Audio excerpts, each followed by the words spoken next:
you like cars so much? Yeah. What are you talking about? Yeah. She says, well, you never like shown extreme interest in the cars. I'm like, no, I've always loved cars. She's like, well, then how come you never like tell me about it? I'm like, because I could never afford them. Yeah. Like, I could never even imagine buying a Lamborghini or a Ferrari or a Porsche. It was never my mind. It was never my supercar mindset because it wasn't even in the realm of possibility. Now a lot's changed. Baby, why you leaving me? Baby, what you dumping me for? Is it because of him? Is it because of me? So how did you get started with the whole vet? So I went to vet school in the islands. I knew I was going to become a vet. I didn't know how I was going to do it. I grew up just kind of in the industry, cleaning stalls, picking up poop, working my way up through a clinic. So I knew what credit in school cost, and I knew how much I was willing to put into it to accomplish that. So went to vet school, graduated vet school, finished my clinicals at Auburn, which is of course in the Southeast in Alabama. And then fell in love with an old friend of mine who we kind of just were dating other people at different times. We've known each other for years, and all of a sudden we were both single and went out on a date, and the rest is history. Before you got into the mobile truck or van, what was the competition like? Were there other mobile? Yes, so there are other mobile vets. There's not many in Ocala per se, where we're based out of. There are mobile vets like in Orlando. There's quite a few of them. It probably doesn't seem like that because Orlando's so big. But there are some like in bordering towns, Gainesville and the villages. We see a lot of them. But for the most part, Ocala didn't have very many. And it was kind of slow to take off here. So we worked in the villages, which is a retirement community, and they just exploded there. Could you tell them what kind of services you guys offer as a mobile vet? Pretty much everything. So what we always jokingly say is we do everything but grooming and boarding for obvious reasons. So, but a lot of vet hospitals will do that stuff. So we're doing your elective stuff like your spays and neuters. I have x-ray on the bus. I have ultrasound, full blood capabilities. Oh, that's awesome. Everything. Definitely to the point where if we did expand the business, if we did grow the business, it would be, in order to organically grow it, we'd have to find the right fit. Don't get me wrong, we're looking. We're always looking. Shoot, we've been looking for probably 3 years. However, when the right person comes along, we'll find. When we had our firstborn, we said we were going to really start pushing. We're going to stop pushing for it. We're just going to let it happen. And then at that time, we started investing in real estate because we're making good money at this point. We're looking for write-offs. So we're like, okay, well, what can we do to kind of build our equity at this? I don't need money in the bank. None of us need money in the bank right now. We want to make sure our retirement's funded, but we have lots of work years ahead of us. So in order to play the long game, we want to build up our equity. So then we started divesting a lot of money into the real estate world. So we opened up an LLC, and then we acquired, over the course of about 3 years, 3 different rentals. And they're all very active short-term rentals right now. We have one on the river, and it's off the St. Johns River, and we have 2 in downtown Ocala in the historic district. What is your take on debt? Like student loans, a house and cars, like, you know. I am in no way a financial advisor by any stretch of the imagination. However, I always get a kick out of the people that are always advising people financially are generally the people that you don't want to get advice from. And so people are like, oh, look, you know, this guy, he advises my wealth. And I mean, you never know what somebody has anymore, right? So like we have to establish the things. There's the difference between being rich and wealthy. Being rich is a persona. You know, you're paying the bills, you're able to put groceries on the table, you're able to do a little bit extra than what you are to just survive. You're rich. But what does that mean? Because anyone can have these cars if they finance them all. Like that, I could finance all these things, and you can finance anything these days. However, that doesn't make you rich. You're shooting a payment, but you do visually appear to be rich. Some people that visually appear to be rich may be people that are actually giving advice, and nobody actually knows if they're rich or not. I don't aspire to be rich. I aspire to be wealthy. Wealth is something that is lifelong and it's multi-generational. So wealth is something that when you divulge your money into assets, those assets retain and they grow. So you're not necessarily putting money into bank accounts, you're putting money into strategic areas that have the potential to do something more. And you're not necessarily needing that to happen in a short situation. Everyone talks about, you know, show me where the 10% return account is. I've never found the 10% return in the form of liquidity. It's not in liquidity, it's in sweat labor.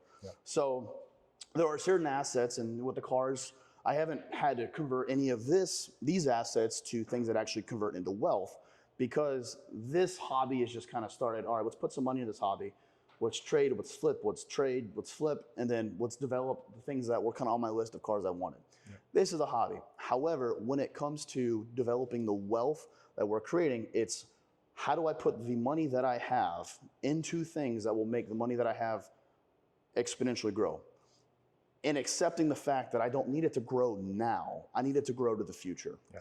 And I think once we get to the point where we accept the fact that my money is going to go down, all of our money is going to go down. I mean, we all know something's going to happen here in the next, we'll just say 2 to 3 years. It's probably going to happen in the next 6 to 8 months. Yeah. But something's going to happen. I'm fine.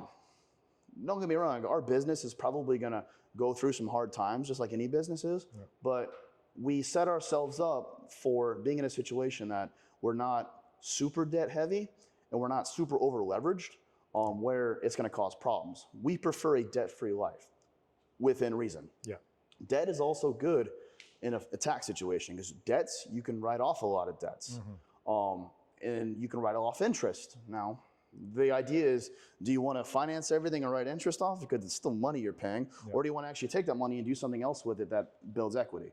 I would argue you want to take that money and do something else with it, like a 1031, buy equipment for your business, or improve your land through like agricultural loans and stuff like that. Yeah. I would argue that that would be better to do than to put it into an interest rate.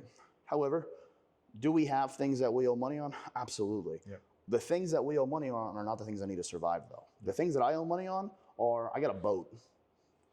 It's got a super low interest rate, and it's like a 10-year loan. I don't know who the heck gave us this. The economy was great when it happened. I think the interest rate on the boat was like 2.4%. Yeah. And so am I in a rush to pay that off? No, not a chance. Yeah. I got other money that we'd rather put in things.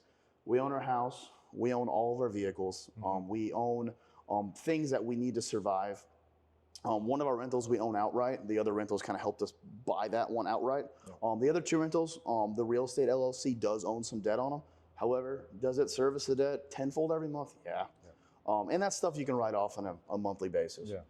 Pick and choose. I always say I am stuck somewhere between Dave Ramsey and Grant Cardone. I'm right in the middle. Yeah. Grant Cardone's like, take a loan on everything. Yeah. Dave Ramsey's like, pay everything off. Don't enjoy anything. Eat ramen noodles for the rest of your life. Yep. I wouldn't say rags to riches. That's so cliche. My wife and I, through the support of our family, we bought this property. Originally, it was 30 acres.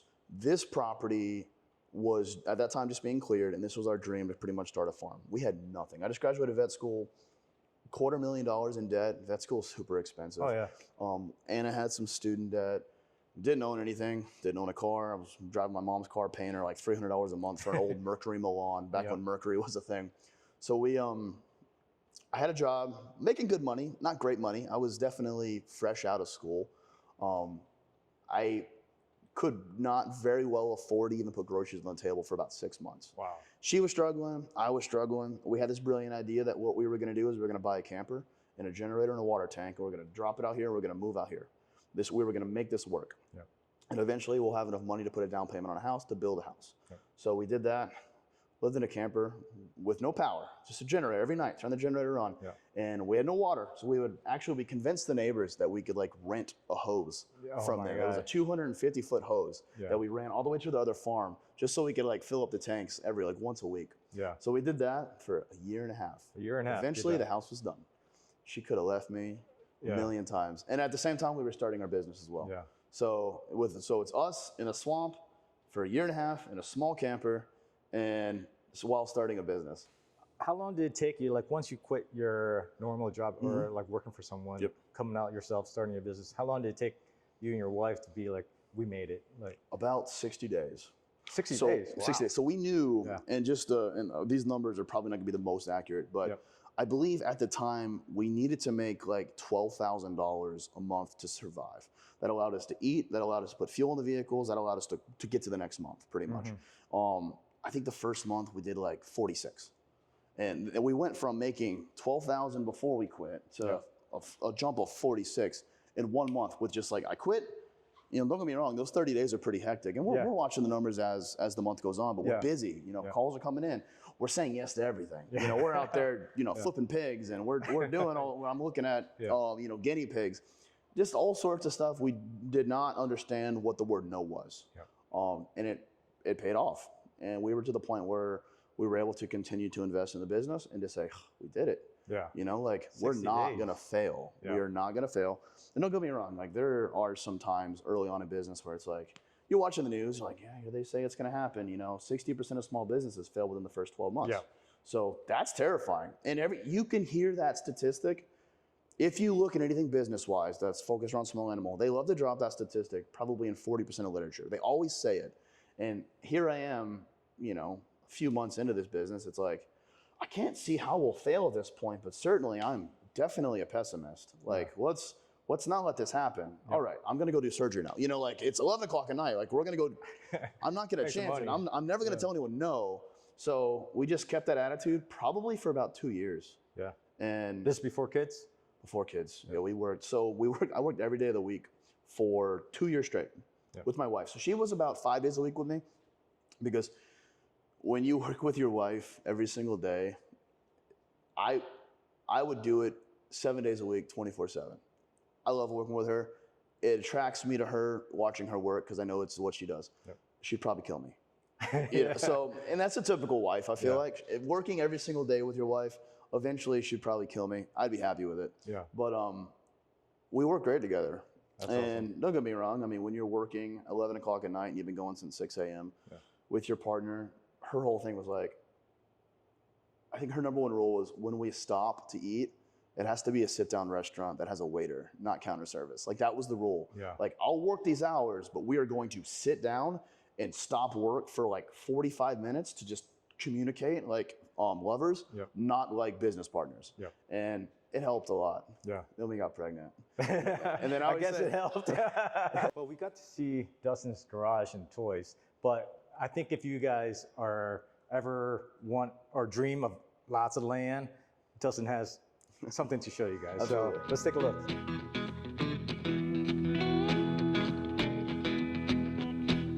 Baby, why you leaving me? Baby, what you dumping me for? Is it because of him? Is it because of me? Won't you tell me, baby? Don't you leave me alone? Baby, won't you come on home now? I'll prove I'm right. Yeah, but I mean, it's just to tell time. I do like watches. Yeah. But for the most part, it's just a tool. Yeah. I'm more into like cars. I like guns, but you know, the market goes crazy. Yeah. For that, you can't. You know, you can take a car. I can drop my daughter off to school in a car, and I don't get it. So it's something that, you know, hey, look at me, I got this car. Yeah. I just love the art of the vehicle. I love what it can do. I love that. We're to the point of our lives where I can own something like that. And my daughter also enjoys it. You like cars so much. Yeah. What are you talking about? Yeah. She says, well, we never like shown extreme interest in the cars. I'm like, no, like, I've always loved cars. She's like, well, then how come you never like tell me about them? I'm like, because I could never afford them. Yeah. Like, I could never even imagine buying a Lamborghini or a Ferrari or a Porsche. It was never my mind. It was never my supercar mindset. Yeah. Because it wasn't even in the realm of possibility. So the car collection has like grown substantially. Oh, that's awesome. AC'd. Yeah, so this is the man cave. Yep. The best thing I did was I built a man cave before the second born was here. Okay. So we this door does not like to close. We just started building something that I thought would suffice size-wise. Yep. Now I kind of wish I built something a little bit bigger. A little bit bigger, right? But no, I love it. Some days we just come in here and just sit. It's got a little bit of a fumey smell now because we had the Lambo out this morning. But it smells good to us. She likes to stink a little bit. But so over the last few years, we've kind of just bought low and sold high. Yeah. So that's kind of been our goal, because I cannot afford to have all these cars. Like, don't get me wrong, like, we do really well in life. We're incredibly blessed. Yep. But I can't afford to own multiple supercars, some classics. It's one of these situations where I would buy like a super cheap, like 66 Mustang, not this one, this is our baby. Yeah. And I would fix it up, a little bit of changes here, fix some paint, sell it, and make $15,000, $20,000 profit on it. Nice. And I do that a few times. We did that with F100 trucks. We did that with, let's see, we had a few other Lotuses that I had. Just when the market spiked, when people thought, oh wow, these things are really valuable, I would sell them, I'd cash them in, or I'd trade them in. You know, that's how we got the Gen 5 Viper. We sold a Lotus that was worth about probably $50,000 less than this car. But at the time, the Evora was super high right before the Emira came out. We were able to get a Gen 5. And now, of course, these are screaming high now. They're going up. So, and the same thing with the Lamborghini. We were able to have a really close relationship with a local shop here, Bernie's Speed Shop, that acquired this car through it was a salvage title situation, insurance fraud situation that brought it to auction. They bought it actually it was going to go in the owner Josh Hart's personal collection after they fixed it up. I kind of convinced him to get his fingers off of it and fix it up for me instead. Josh Hart, the actor? No, not the top fuel dragster, Josh Hart. Okay. And I convinced him that, hey, like, what if I bought this car from you instead of you fixing it for yourself? So he fixed it up, and here she is.